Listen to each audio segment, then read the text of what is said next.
Thank you, my dear. She always likes to remind us that we're recording in progress. So, good evening, everyone. Here we are. My name's Kim Macleod from Indie Authors World, and we have the very lovely Miss Gin Lalli with us this evening. Hooray! And we're here to celebrate the launch of there's a wonderful book. That's it. This book. Thank you. This one. this one.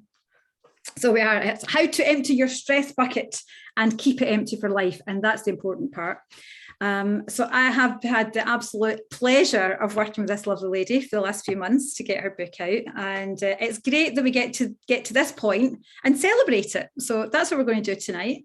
And you've got an absolute treat, I think, for everybody who's here, because we're going to give you a few tips.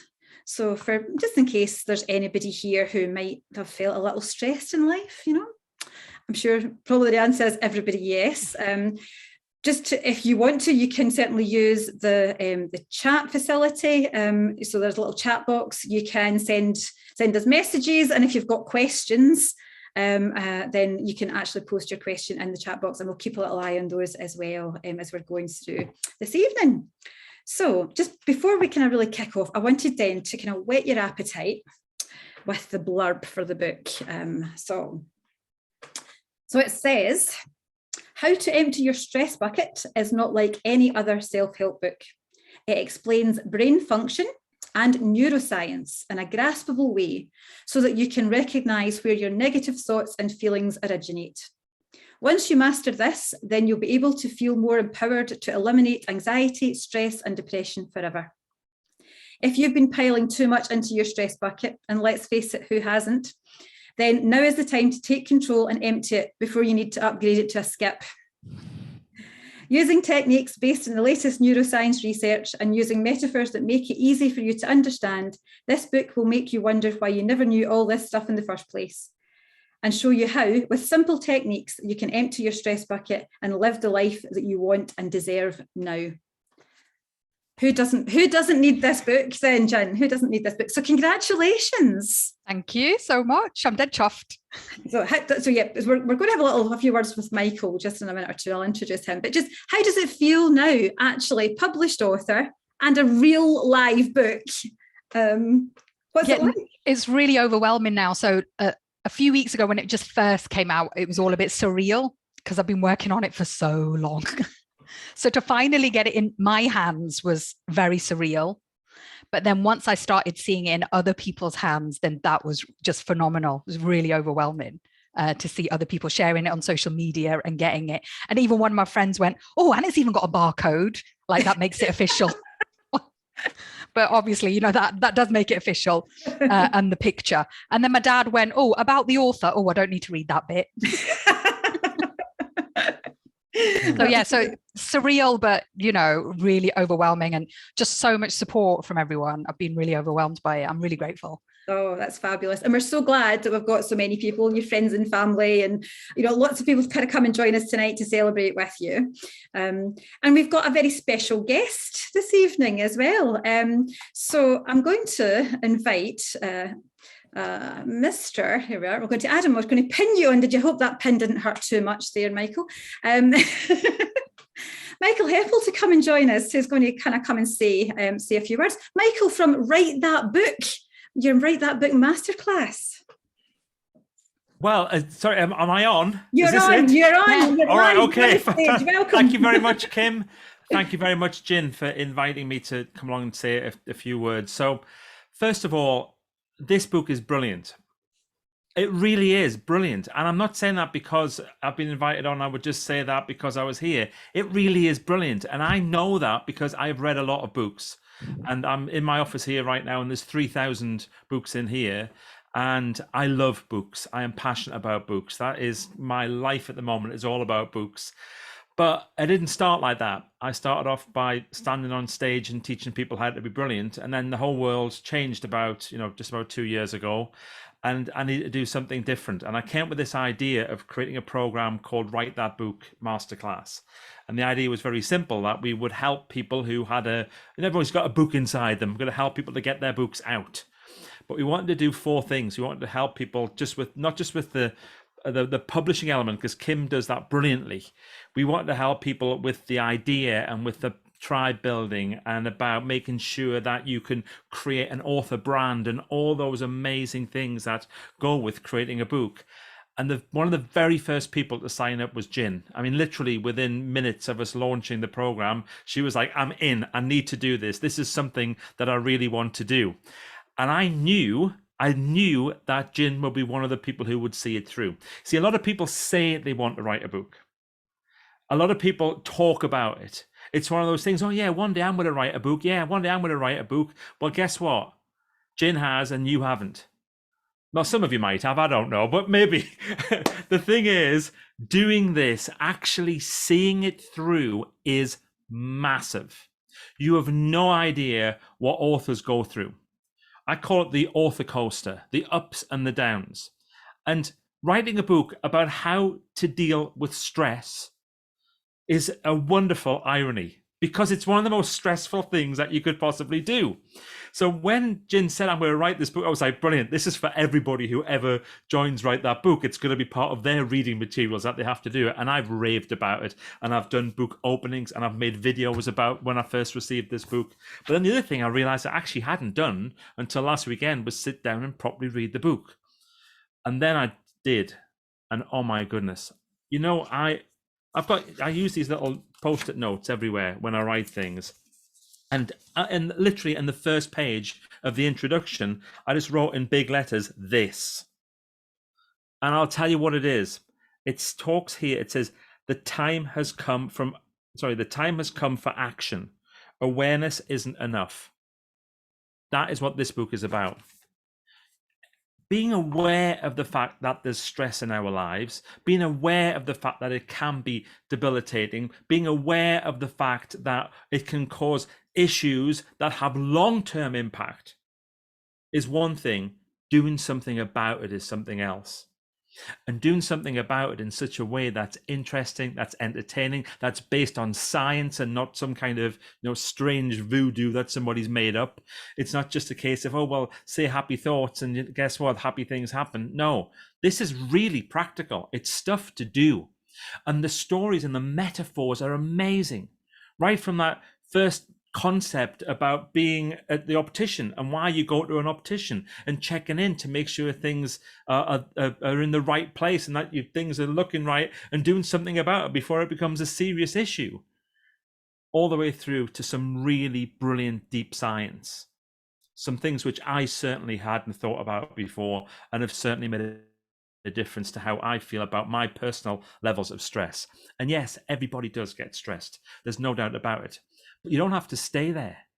And for me, that's the message. I love that blurb that Kim just read out from the back about not waiting until something becomes a skipful. We can deal with buckets, can't we? Everybody can deal with buckets. But the understanding, the knowing how to do it only comes by taking action. So I've got a challenge for everybody who's on here tonight. Don't just read it and do it. Don't just read it and tell people about this book. Tell them it's a must, not a should. You must read this book. We can be the people who give out this prescription to our friends. Isn't that wonderful? And it's an easy read. I know it's an easy read because I'm an easy reader. And so there's not a single person who's going to get a hold of this book who's not going to turn around to you and say thank you. So why not buy half a dozen, pop them in people's stockings, make sure that they get them this Christmas? Wouldn't that be wonderful to give someone the gift? And when somebody says, how are you? I'm feeling a bit stressed. Don't say anything. Just send them a copy of the book straight away. Just get it done. That's what I think you should do. Gin, I absolutely love this. I love what you do. I love the fact that when we were doing Write That Book Masterclass and we did a one-to-one session and you said, come on then, Michael, give me a challenge. And I said, okay, I'm going to give you a challenge. Go live. Start doing live videos. And literally, I think within 24 hours, you were doing live videos. It wasn't a case of, oh yeah, well, I'll think about that later on. Oh, well, when the book comes out, then I'll start and do lives. Gin started to do lives straight away, and they're brilliant. If you haven't seen Gin's lives, they really are great. It's one of a handful that whenever it pops up, I go, oh, great, I'm going to dive in. And I love leaving her a comment and, challenge her with her thinking when she's doing those lives. But she puts it out there. And the reason why she puts it out there is because it comes from there first. You can tell that this is an individual who cares about people. She really passionately cares about people. And this comes through with every single paragraph in the book. So bravo, Gin. You are a superstar. Your book is amazing. Thank you for being a brilliant member of Write That Book, for doing what it says on the tin and changing people's lives. Thank you. Oh, Michael, thank you so much. Give you a little round of applause. It really has been an experience. You're right, though. I am the kind of person that said, I won't just say I'll do it. I have to do it, especially if someone challenges me. I love a challenge. Well, the other thing with that, I was reading, I thought would be quite interesting now to have a look back at your journey within Write That Book Master. And I remember when you first pitched your pitch document, and yours was one, and it has, and I'm just looking at it right now, there's loads of red bits on, not sure about this could be better, need to research this a little bit more, need to add more into here. It's this thing about being dissatisfied with doing a good job and wanting something to be brilliant that's really made this book so special. Thank you. Yeah. I don't know what to say. I'm speechless with what you said, and that you've actually read the book. You're not just saying it. I know you love a personal development book, a self-help book, don't you, as well? Totally, yeah. Yeah. It's like there's 3,000 books here, about 2,000 of them are personal development books. Yeah. There's no doubt about it. Yeah. No, thanks for all your support and encouragement and your enthusiasm. Yeah. Well, like I say, thank you so much, Michael. And I know that you definitely are one of those people who can really motivate people to get the book done. So if anybody is sitting there thinking, maybe I'd like to, please go and check out Michael's Write That Book masterclass. Writethatbook.co.uk. Yeah, writethatbook.co.uk. There we go. I'd kick myself if I didn't mention it. Yeah, join Gin and many others and write that book. Definitely do it. Do it. So thank you so much for coming along. Thank you for that introduction. It's just been amazing, and we've loved hearing from you. There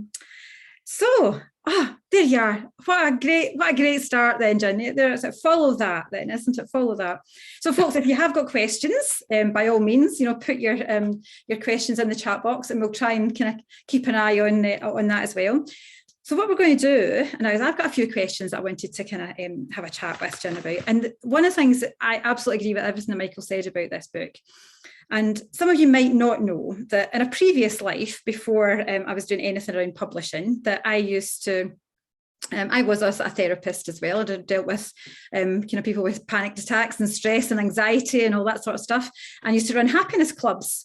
So all of the stuff that Gin and I were having a chat the other day, and all of the stuff that Gin does, I absolutely love, and it is absolutely the best thing that you could really do is get to read the book and work your way through it. So we're going to delve into a little bit of the work that you do, and give people some tips tonight, just to help them leave a little bit less stressed in their life after tonight. So what I wanted to kind of ask you first of all then is, so does everyone experience stress?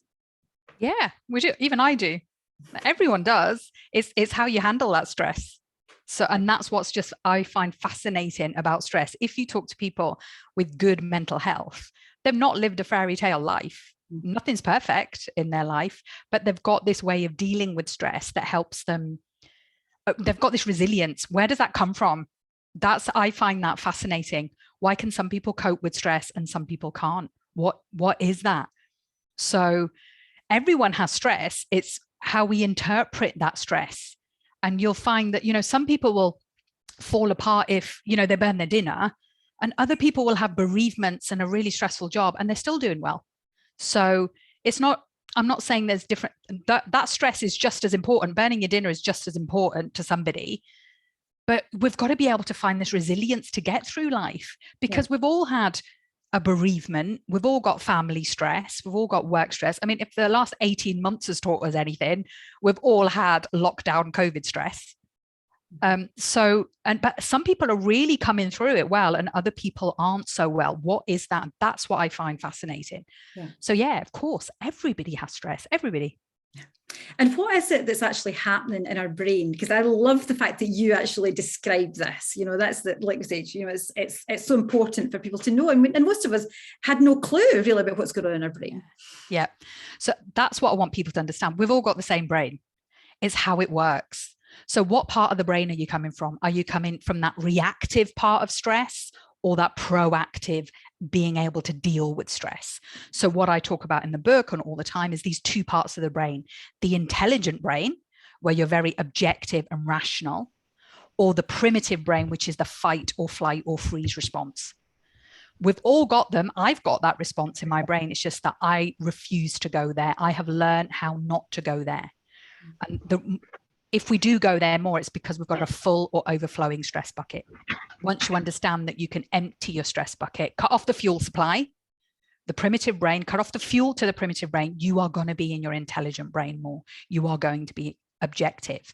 That doesn't mean all your problems disappear. No, I'm not saying that at all. What it means is you're going to have a different perspective on that problem, that you can now deal with it. You can now say, right, what am I going to do about that problem now? Let me get creative. Let me get objective. Let me get rational. Let me use all my intelligent resource to deal with this, because I have to deal with it as well. So it's those two parts of the brain. And I think sometimes a lot of books, a lot of either or therapists or neuroscientists, they complicate it too much. So in order to be able to understand that, we've got to simplify. We don't need to know all the big names for these parts of the brain. You don't need to do a degree in neuroscience to do it. Just understand. Everybody's heard of the fight or flight response. And then you can relate that to having an intelligent brain. And that's why the little pictures that I do, Julie, who's on the call here, has done them for me. Yeah. That's why I made them into those kind of cartoons, that it's got to be memorable. People love visuals. Yeah. So that's the intelligent brain. Imagine a little person like that in your brain. Imagine a caveman in your brain, or a cave woman. So we tried to make the cave person quite gender neutral. I was talking to Julie. She's going, we've got to make all of this has got to be gender neutral. But, you know, once you grasp that, the brain loves visuals. Yeah. So if you can do it in a visual way, make it easy to understand. And then, you know, instead of stressing yourself out trying to learn the anatomy of the brain, which is loads. I only did the visual cortex for 4 years. We spent 4 years on that. You don't need to learn the rest of the parts of the brain, you know. So just understand those icons and understand what's going on, so that that can help you deal with stress. Yeah. And like you're saying, so that whole caveman response really, and that's the bit about, like say, you've also got the polar bear picture in there, really to remind us that, yeah, we don't really meet very polar bears or saber-toothed tigers, or, you know, but those things are really so much that you'll see it's connected to that primitive part of our brain, that just so that we're constantly on edge to kind of keep us safe. Yeah. Yeah, it's about perspective, right? So if you saw someone running in the street past you going crazy, you'd wonder what was going on. If you saw them followed by a polar bear, it would totally make sense. Mm-hmm. So that's your perspective. That once you've then rationalized that because they're being chased by a polar bear, they're acting like that. So that's making you go into that part of the brain. The reason I use a polar bear, because polar bears are the only mammals that actively seek out human beings as prey. So that's why we use the polar bear. And a lot of people say, oh, I'd cuddle the polar bear. I'm like, no, you wouldn't. If you saw a polar bear, first of all, you'd wonder what one was doing, like if you're like me in the middle of Edinburgh, but you wouldn't cuddle a polar bear. Let's be realistic. You know, they are vicious. So they might look really cute. The little cartoon ones look really cute. And the one I use kind of looks a little bit cute, but they're not. So that's why we use the polar bear analogy. Yeah. So I'm just interested, for those that you're on the audience tonight, even if you want to tell us what stresses you out, what's causing you stress in your life just now, put it in the chat box. You don't need to be too personal, but just generally, what is it? What stresses you out? I better warn you, Kim, a lot of people on here are expert stress bucket emptiers. So maybe you're not going to get a good response. You're not going to get a massive response here. A lot of them have learned how to keep their stress bucket empties. A lot of people here, I think Carla's here in my Facebook group. And in my Facebook group, don't we, Carla? We just do the exercises all the time. So once you learn how to do it, there were things that used to stress them out, but now not so much. or we're rationalizing it. We're learning to say it's not increasing our stress like a polar bear. It is increasing our stress, but we're learning how to deal with it. Denise is saying Christmas. Yeah, definitely. Christmas. Lockdown. Lockdown. I mean, we couldn't huge. have predicted that, couldn't we? I mean, just 2 years ago, you just said it was crazy. Yeah. Michael, being late. Lockdown was good. Yeah. Being late. That's me as well. I hate being late. My recurring stress dream. I never know when I'm feeling stressed is me being late. I'm never just a minute late. I'm days late, and you're always going in the wrong direction. It's like I know when I'm doing that, I'm too stressed. So, to-do lists. They're never ending to-do lists. Prioritizing my to-do list. Too much to do, too little time. Definitely need this book. COVID variants. Yes, there's a lot of people just now, again, watching the news, that's the thing. Imposter syndrome. So, all these things, we're going into our primitive brain response, and a lot of them are very valid. All of them are very valid reasons to get stressed. Okay, so that we're not saying that we're going to take your stress away. These are all valid reasons: being late, elderly parents, lockdown, COVID. Okay, the thing is, what part of the brain do you want to come at this from? Do you want to get emotional and panicky about this, or do you want to say, right, what can I do about it? What can I do about it? What do I need to accept and let go? What can I rationalize? How can I use my intelligent resource to deal with this stress? What's the best thing I can do for myself here? It's about staying in control as well. So when we go into our primitive brain, we lose control. When our stress bucket overflows, we've lost control and we've gone into pure survival mode. But coming at that same problem from the intelligent brain, right now you're going to deal with it the best way you can and rationalize it and bring your stress levels down, which brings your blood pressure down, brings your heart rate down, stops you long-term getting diabetes, heart disease, all those things as well. So what can we do in the first instance when we're in that, I used to call it the headless chicken phase, when it was like, when we know we need to do something, what's the first step that you would advise somebody to do? So understand what's going on in your brain. You've gone into the primitive brain. You've gone into the caveman response. When we go into the caveman response, if you'd seen a polar bear, the first thing that would happen is your breathing would go, wouldn't it? You'd be breathing like this, like really, really quickly to get more oxygen in, to get ready to run, and your heart would start racing. The first thing you can do is breathe slower.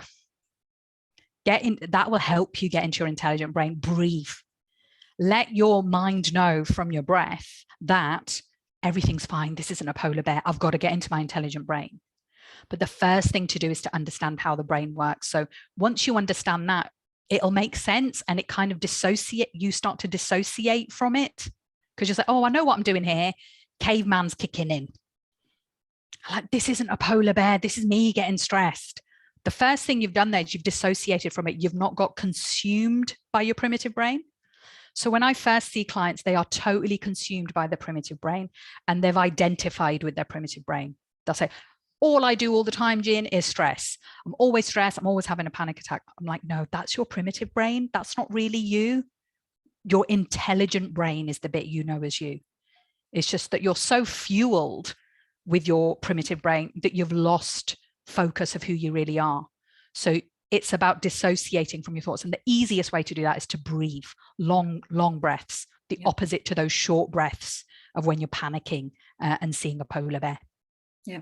So for all of you who are sitting there tonight, just start to breathe. Right down from the belly as well. So when we breathe too high, if we're seeing a polar bear, it's from our chest, short, sharp breaths, long, deep breaths right from the belly. And that sends a message back to your brain that everything's fine. It says, oh, well, this can't be a polar bear because you're breathing so fine. You're breathing nice and slowly and relaxed. Yeah. So you're using your body to send a message back up to your brain. Yeah. And then that allows us then to be in a state where we can then actually rationalize a little bit, and we can then take a little bit more action. Yeah, that's it. And that's what I mean by, dealing with our stress. You can all deal with stress. Human beings have a huge capacity to deal with stress. Yeah. As well. We've got to learn how to build that resilience up.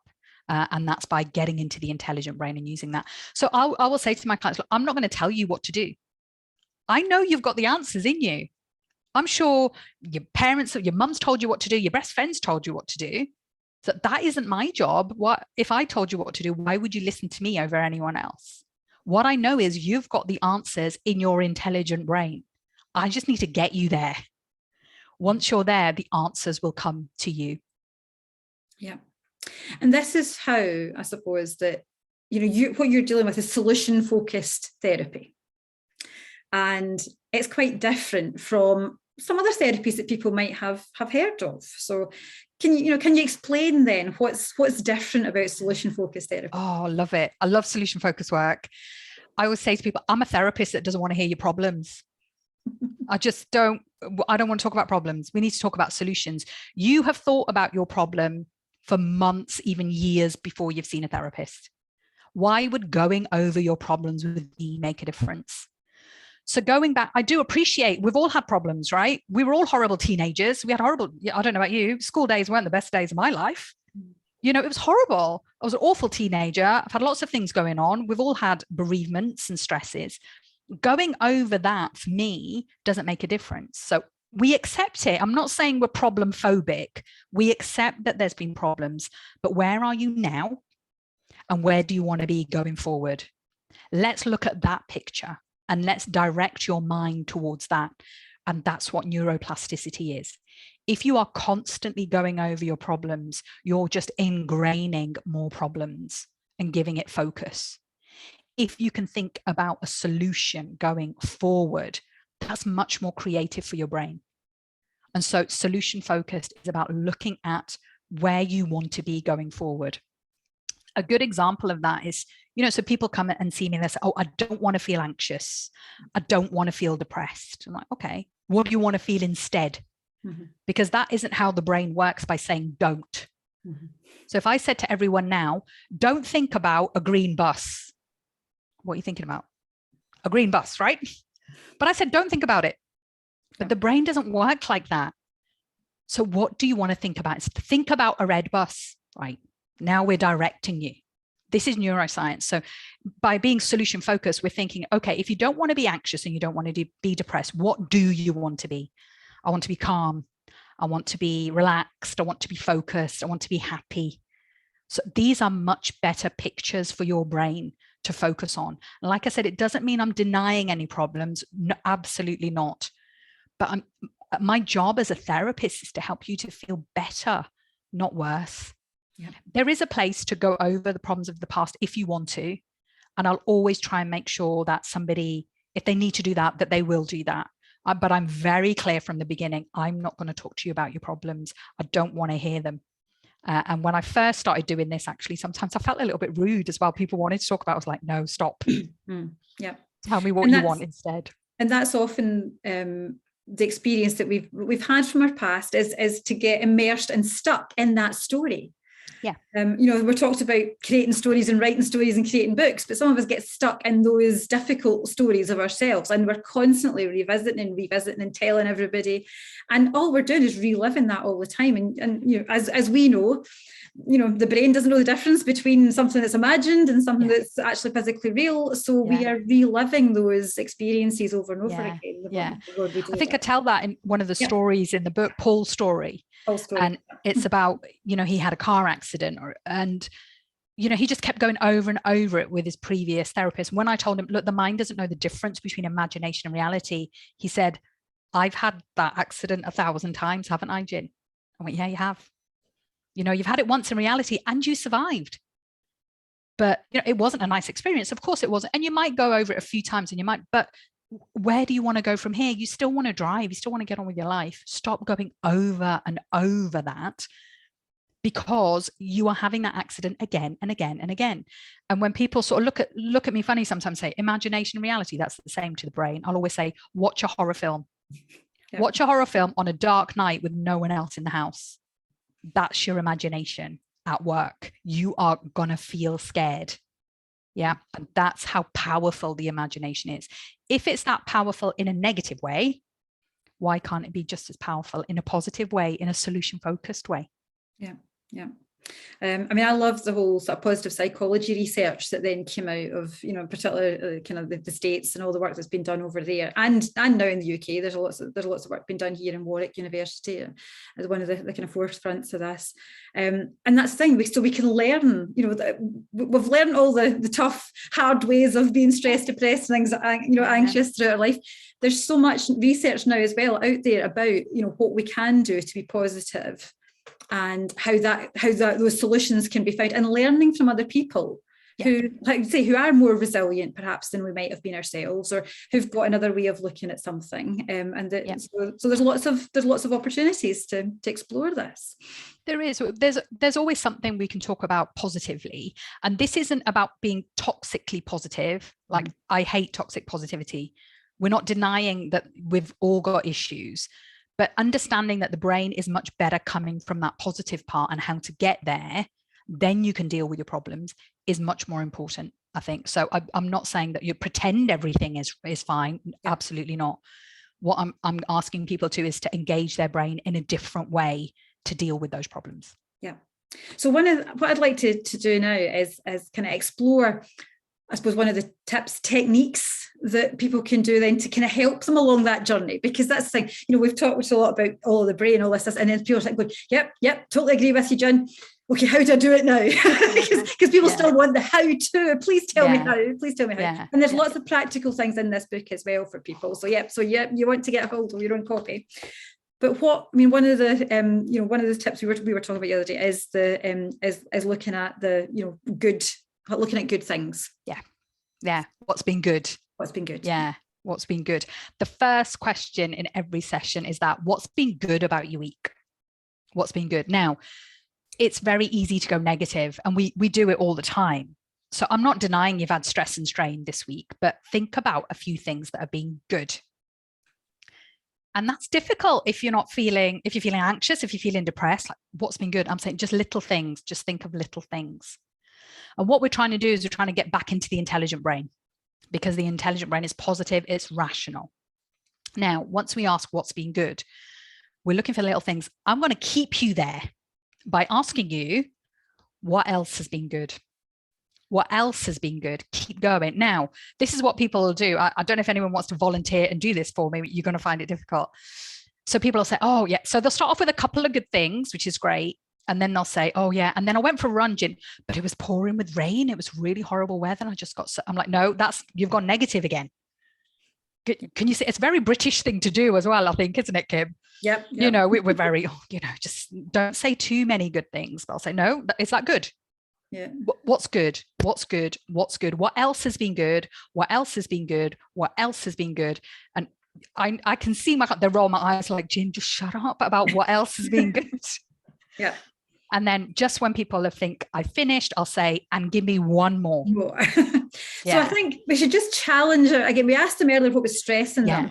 So please, what's been good? Julie's just got his blooming hard thinking of what's been good. I was like, we do that. We need a positivity bucket. Absolutely. I used to make bags of happiness. That's my workshop stuff was bag of happiness. So you made a bag of happiness. So tell us then, what's been good? Yeah, what's been good? Let's read them out and we can share them. And the thing is, I'm not expecting people to do that all the time. Julie's right. Your brain doesn't do that. The brain naturally wants to go negative. But taking a few minutes every day just to think about what's been good. In the Facebook group, we do it on a Friday. And Carla, if I can use you as an example, I think Carla, when we were first doing it, Carla put in one thing. And I went, Carla, that's brilliant. That's one good thing. Can you give me a few more next week? And next week, she gave me 2 or 3. And then I think last week, there was a whole list of things. Within a few weeks, she knew I was demanding more. And I think Sandra, my friend on here, says, I always hold people to account. No, I'm not going to let you get away with that. What else? More. Keep going. If you can hear, I've got a Labrador, I think, joining in the background here. So it's great. He's telling us what's been good for her. Claire saying, I ordered my loose leaf peppermint tea today. That's very nice. Deborah, watching my granddaughter on FaceTime and seeing her face when she saw the Christmas advent calendars. Oh, wow. Yep. Great. Claire, walking in beautiful, snowy, frosty woods. Great. Oh, yeah. I know those woods, Claire. They're the woods I'm thinking of. Heather ordered a new iPad. Oh, Heather, lovely. Good for you. Shilpa, I had a plum cake with chocolate sauce. Oh, that's Alina. That's my little niece. Alina. Yeah, well, she's not so little now. She's 11. So yeah, anything with chocolate sauce we have, don't we, Alina? Anything with chocolate on, we love. Sandra got back into swimming. Well done, Sandra. Wrapping all the Christmas presents. So there we go. Wait a minute, which we see. Let's just skipped a few there. Jackie made soap bars for Christmas presents. Oh, that's lovely. Jackie's very creative. Yeah. That's a happy place. Meet my niece for a walk in the park. Lovely. So yeah. All good. So can you see the difference? We're all now in our intelligent brains. And if we were in a session, you've all given me one, I'd be like, give me one more. And what else? Give me another thing that's been good about your week. You know, if I asked you, how was your week? I'm sure you could tell me lots of negatives, a few positives maybe, but lots of negatives. So I challenge people to change asking people, how are you, to what's been good this week? Mm-hmm. And you watch, people won't hear you. They'll tell you something negative straight away. But I'll pull a funny face like, well, it was that good. You know, oh, it's been raining all week. Was that good? Tell me something that's been good. And like I said, we're not denying any negatives. Of course we're not. But it's a good exercise to do now and again. It's very difficult to do all the time. And I don't expect anyone to do it all the time, because for a survival response, we have to go negative. Yeah. So it's just about trying to get positive as well. Yeah, so we've also got getting electricity back today and being able to join in the session. Fantastic, way. Yeah. Oh, and Jackie's then added another. So we visited a friend, gave her a herbal tea advent calendar. She made some beautiful cake, and we just enjoyed a good catch up. Very good. It's about five good things there, Jackie. Jackie's expert stress bucket emptier. She knows this. Chris says, "Oh, yeah, she is very bossy." I wonder who that is being referred to. Talking about Chris. Talking about yourself. So yeah. So Jen, is there a time when we should actually admit to not so good things happening? Really good question. Get into your intelligent brain first. Okay. And then that's from there we can deal with problems. So it's about finding, so don't do that when you're feeling really upset. Don't sit and ruminate in your problems. Depression is rumination. So you're sitting there in it. You need to be in a fairly good place. So if you're feeling quite in control in your intelligent brain, you're going for a lovely walk and say, right, how am I going to deal with this problem? Yes, this is awful right now. COVID going on, and I've got to look after my parents, and, you know, I'm concerned about work and all these things. But do it when you are feeling in your most intelligent part of your brain, when you're calm and when you're relaxed. Otherwise, you're just in your fight or flight response. You're just in the primitive brain, and you're not going to get any creative solution there. You're just going to go deeper and deeper into that survival mode. You're going to continue to fill up your stress bucket as well. That's what's going to occur. So yes, you're quite right. We do talk about problems and issues sometimes in our sessions. Often I'll wait until right at the end, because that's when someone is most in their intelligent brain. Mm-hmm. I'll say, but before that, I've worked all the way up in the positive part of the brain, trying to engage the intelligent brain. And after a good few weeks, if someone gets there quite quickly, I'll say, okay, so what else are we dealing with today? Any other issues you've been having? Because I know people are more controlled now in their intelligent brain. But in the first few sessions, we do not talk about anything negative, because I've got to get that intelligent brain engaged first. Yeah. Does that answer your question, Deborah? Yeah, so you can think about it, but try and do it where you're in a safe, calm environment. You're feeling good. You're feeling motivated. That's when you can, yes, be very honest with yourself. We're not trying to trick the brain here. We can't admit into, yeah, there's a situation going on that I need to deal with. But it's from that part of the brain, you will be able to deal with it. Yeah. I know I'm just conscious of time. We're going to do a bit of a reading and stuff as well. See, the time just flies in, doesn't it? We've still got about 15 minutes. I wanted to kind of pick up now on the importance of sleep.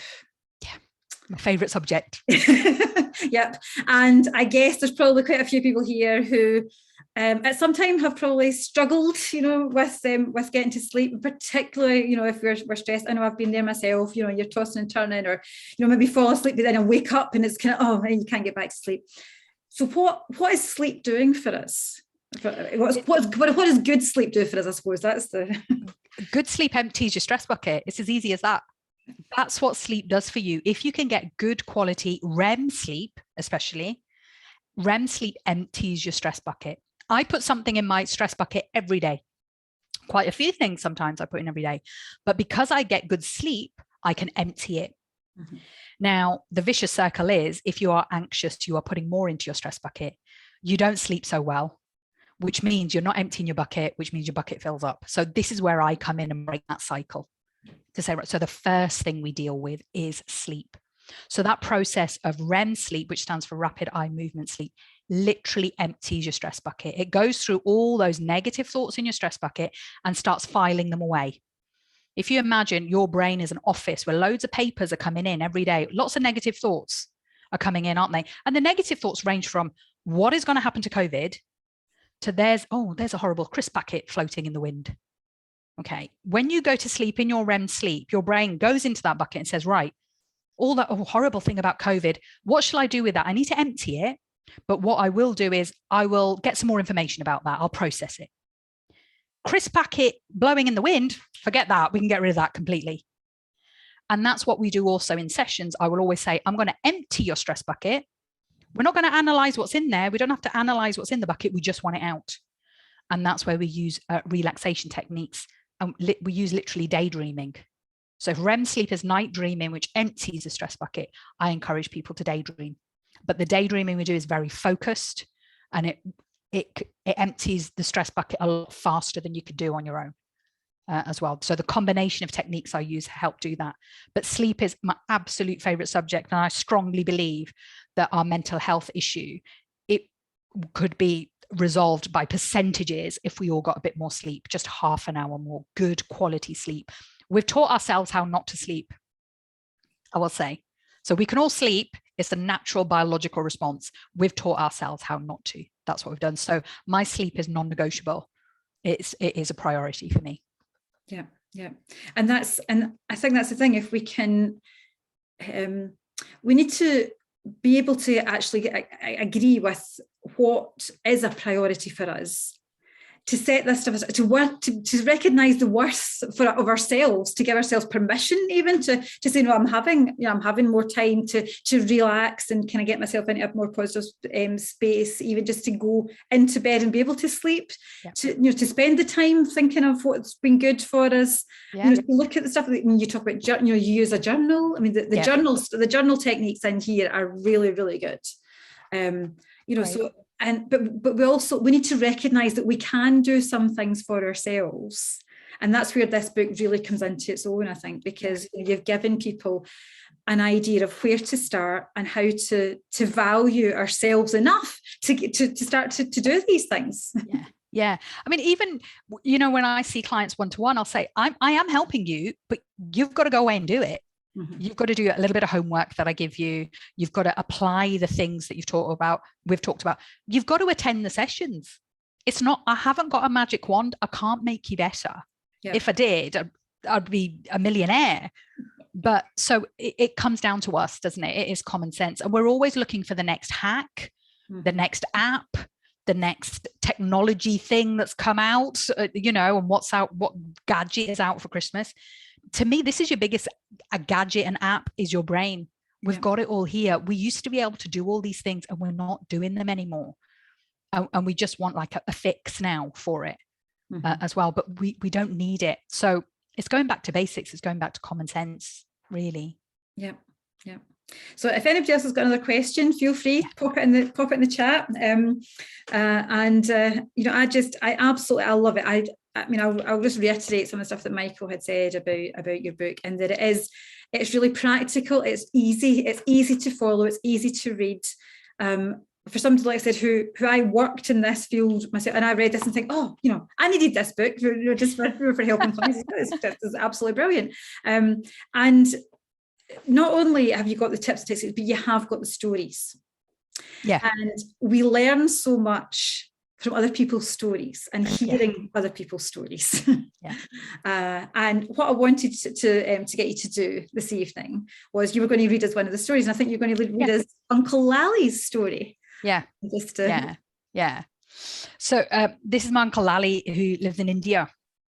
And all the stories are true. I've changed the names, obviously, but all the stories in my book are true. So I'm going to read it out without trying to get emotional, Kim. Okay. Okay. As well. So I'm just going to read Uncle Lalli's story. I'm very lucky that my family has roots in India, and we now use this as our holiday home. It's a place where my dad grew up, but where I can see my living family tree with its branches walking before me. I visit regularly. I remember my dad talking to one of my uncles in India while we were holidaying there one year. Now, this uncle is a hulk of a man, over 6 foot tall, with hands like spades.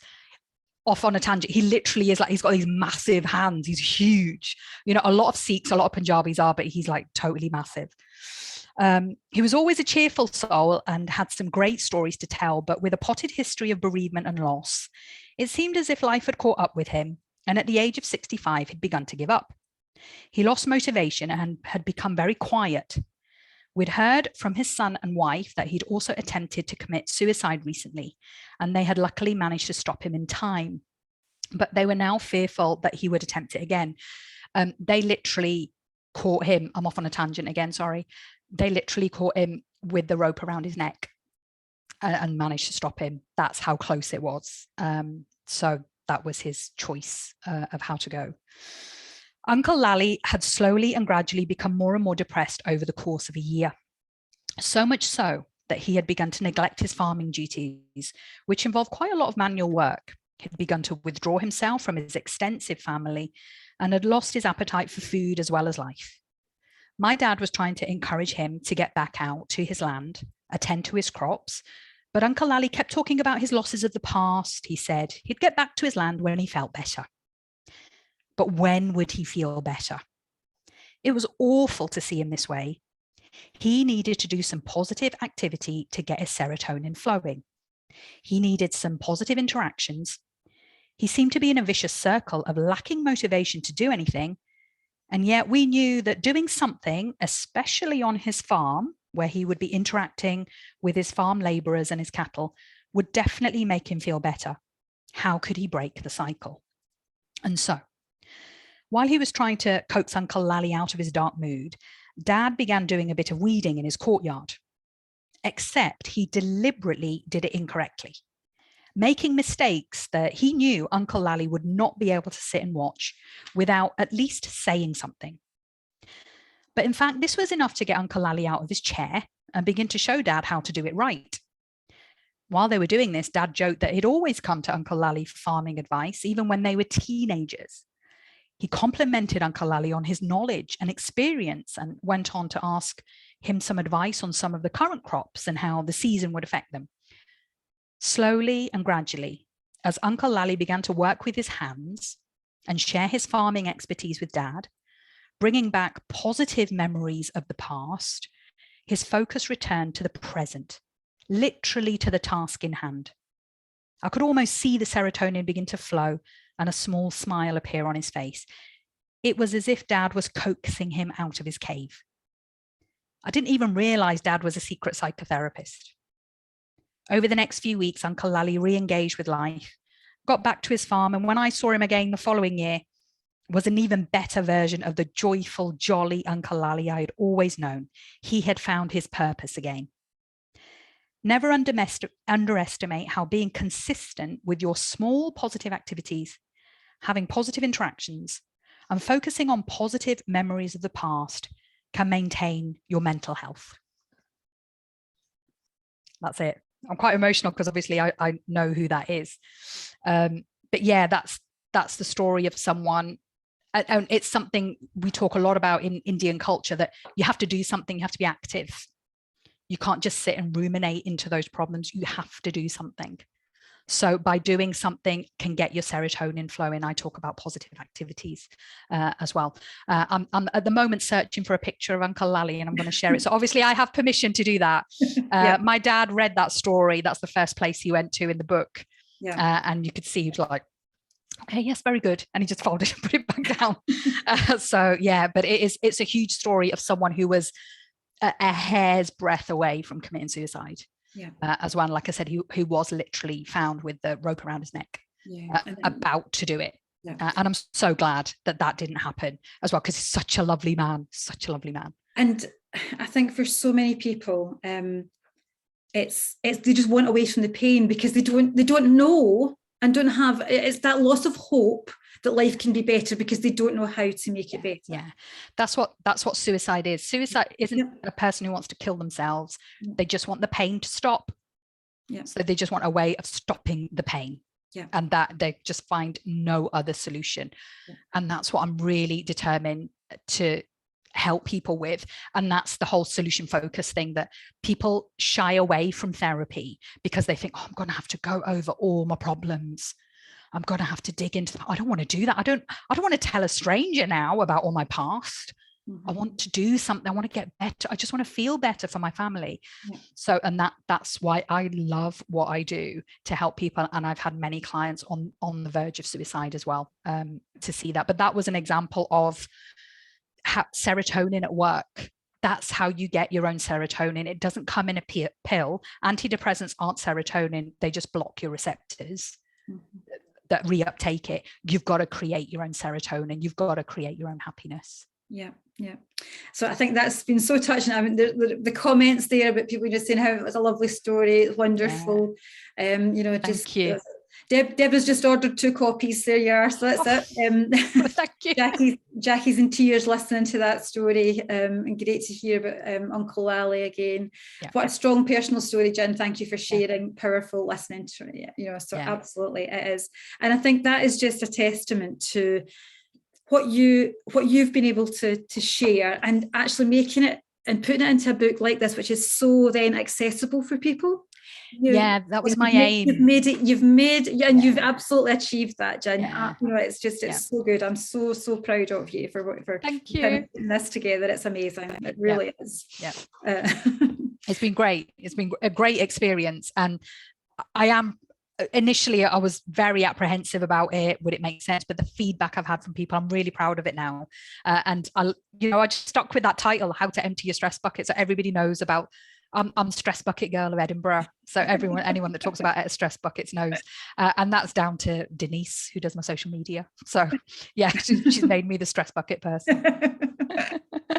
So hopefully we've actually emptied or helped to empty a few stress buckets tonight, and given people some ideas and some tips to go off and sort of practice some more, sort of finding some more good things and some more kind of positive, engaging that kind of intelligent brain. So it's been awesome.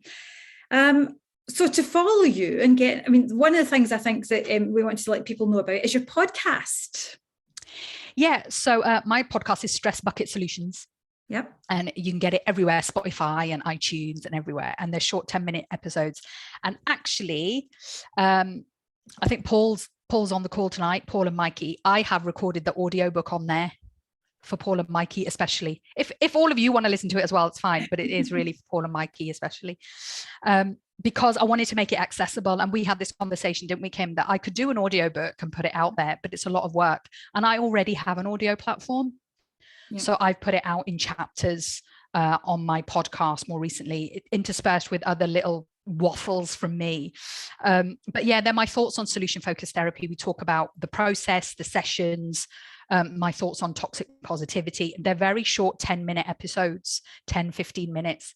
And actually reading of the chapters of the book has made them a little bit longer, but they are available as an audio. And it was Paul that totally embarrassed me by saying, when are we getting the audio book, Gin? Because as an ex-optometrist, I should know this, so I was like, okay, just what's the quickest way I can get it out there before Paul says it again? He shouldn't have to say it again to me. So it's the audio book I've put out in separate chapters on my podcast. Yeah. But I've had some great feedback on the podcast. People are listening in Australia. Yeah, so it's been great. It's been great. And as you know, I love talking. So I'm in my element, just recording my podcast and just talking to myself. I love it. That's it. So you and me both. That's what we could talk for. We could talk all night and keep going. I'm sure we could. And the people saying they're loving the podcast. So it's great. Your podcasts are brilliant. And to follow you and find you any more about you on your website, and it is ginlalli.co.uk. Is that right? .com. .com. All right. I was just going to put that. I had copied it earlier and I couldn't find where I copied it. So ginlalli.com. Yeah, so there we are. Dead easy. Dead easy to remember. Go on and check on it. And so Sandra's asking, when's the next book? Hey, writing this book. Sandra, you want the next one? I've gone grey writing this one. A lot of people are saying that, yeah, like when's the next book? And I will say I've got the bug. I have got the bug, but I'm going to sort of ride the wave of this one first, and then I've got to think how to do the next one. Like, what would I call the next one? How to empty your stress skip. But I don't want people to go that far, you know. So any ideas for what else I could write about? I need to have that topic. That's all. So so, there will be a book. I've got the bug, but I need a bit of a break. So there's everybody's just saying how much they've loved it. They've really enjoyed it tonight. So what I'd like to do, folks, just for the last minute, just before we kind of go, everybody can unmute and give Jen a little cheer, and it'll be just a wave of noise, and then we can mute ourselves back again. So please, on you go. If you want to, you can unmute and just thank you so much. So much. I'm so chuffed you're all here. It's just all friends and family. So yeah, it's just what I wanted as well. Check out the book, available from lots of good online bookstores. Not just Amazon, because we don't always have to use Amazon. Okay, you know, let's stay away from them. And thank you so much. Thank you, Jen. You've been a wonderful guest, as what I knew you would. It's been a delight to talk to you, and hopefully you've all had enjoyed the experience tonight. It will be, you know, you can once we've got the video up on YouTube, you can share it and watch it again. And I'll share the link on my socials as well. Pass it around to everybody else. Yeah. So